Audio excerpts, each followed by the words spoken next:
Kalau saya tanya, apa sih tren paling penting dalam sejarah manusia? Mungkin jawabannya bukan penemuan api atau roda, tapi sesuatu yang mungkin nggak pernah kita sadari. Kekerasan itu ternyata makin menurun. Kedengarannya aneh ya? Nah, dalam beberapa menit ke depan, kita bakal lihat data-data yang bikin kita mikir ulang. Oke, saya tahu apa yang ada di pikiran kalian. Zaman paling damai? Coba deh lihat berita. Pasti gitu kan? Pernyataan ini emang kedengerannya, ya, salah banget. Tapi coba tahan dulu, jangan langsung ngejudge. Yuk kita lihat datanya ngomong apa. Nah, ini membawa kita ke bagian pertama. Kita perlu bongkar dulu ilusi ini. Kenapa sih kok bisa ada jurang yang dalam banget antara apa yang kita rasain soal kekerasan sama apa yang sebenarnya terjadi? Jadi, kenapa perasaan kita ini bisa nipu banget? Ternyata ada dua biang keladi nih yang bekerja di otak kita dan di media yang kita tonton setiap hari. Oke, alasan pertama itu ada di kepala kita sendiri. Ada yang namanya heuristik ketersediaan.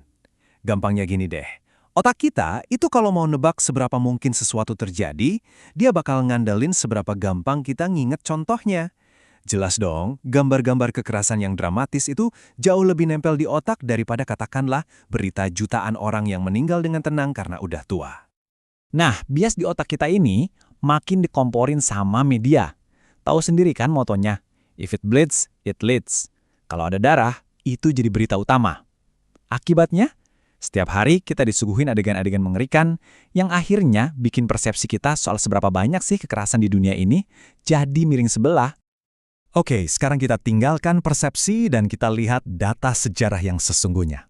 Dan saya kasih peringatan dulu nih, kenyataan masa lalu itu jauh lebih brutal dari yang mungkin kita bayangkan. Lihat deh grafiknya, skala perbedaannya itu gila banget. Di Eropa, abad pertengahan, tingkat pembunuhan itu bisa sampai 50 kali lipat lebih tinggi dari sekarang. Coba bayangin, kekerasan itu bukan lagi berita heboh. Itu ya bagian dari hidup sehari-hari. Normal. Bahkan nih, di beberapa periode di perbatasan Amerika yang liar itu, angkanya bisa lebih dari 100 kali lipat dibanding hari ini. 100 kali! Coba deh bayangin hidup di dunia di mana resiko kamu dibunuh itu setinggi itu. Bahkan gambaran romantis kita soal kesatria gagah berbaju zirah itu, ya ampun hancur lebur kalau kita lihat buktinya. Novel-novel dari zaman itu isinya bukan cerita sopan santun, tapi brutal, penuh kekerasan. Jadi jelas ya, mitos soal zaman dulu lebih baik itu ya cuma mitos. Oke, kalau masa lalu sebrutal itu, pertanyaannya, apa yang berubah? Kok kita bisa jadi lebih jinak? Nah, jawabannya ada di beberapa perubahan besar dalam cara kita hidup bermasyarakat. Perubahan besar pertama adalah munculnya negara yang terpusat. Filsuf Thomas Hobbes menyebut ini Leviathan. Gampangnya gini, ketika ada pemerintah atau negara yang memegang monopoli atas kekerasan, polisi, tentara, orang-orang jadi nggak punya alasan lagi buat main hakim sendiri. Mau untung, mau cari aman, mau jaga gengsi, nggak perlu lagi pakai kekerasan. Nah, adanya Leviathan ini membuka jalan buat yang namanya proses peradaban. Pelan-pelan, perdagangan bikin kita jadi saling butuh satu sama lain. Terus, kemampuan mengendalikan diri, nahan emosi, nahan hasrat buat nonjok orang, itu jadi sebuah nilai yang dihargai di masyarakat. Dan buat lihat seberapa dalamnya perubahan ini, kita bisa intip etiket makan di abad pertengahan. Sampai ada aturan soal gimana cara ngasih pisau ke orang lain loh. Itu nunjukin kalau ancaman ditusuk di meja makan itu nyata banget. Hal-hal sopan yang sekarang kita anggap sepele, dulu itu adalah cara buat bertahan hidup. Semua proses sejarah ini akhirnya membawa kita ke era modern. Dan hasilnya, sesuatu yang luar biasa, yang disebut para sejarawan sebagai kedamaian panjang.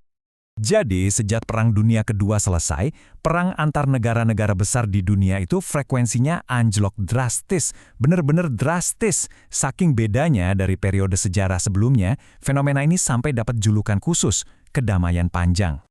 Dan ini penting banget, bukan cuma perang antar negara besar aja. Jumlah orang yang meninggal di semua jenis perang di seluruh dunia juga turun tajam dalam dekade-dekade terakhir.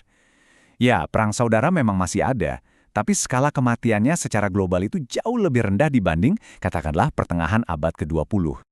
Jadi, kenapa ini semua bisa terjadi? Apa manusia tiba-tiba jadi lebih baik? Jawabannya enggak juga. Kuncinya bukan sifat kita yang berubah, tapi sistem dan institusi yang kita bangun di sekitar kita.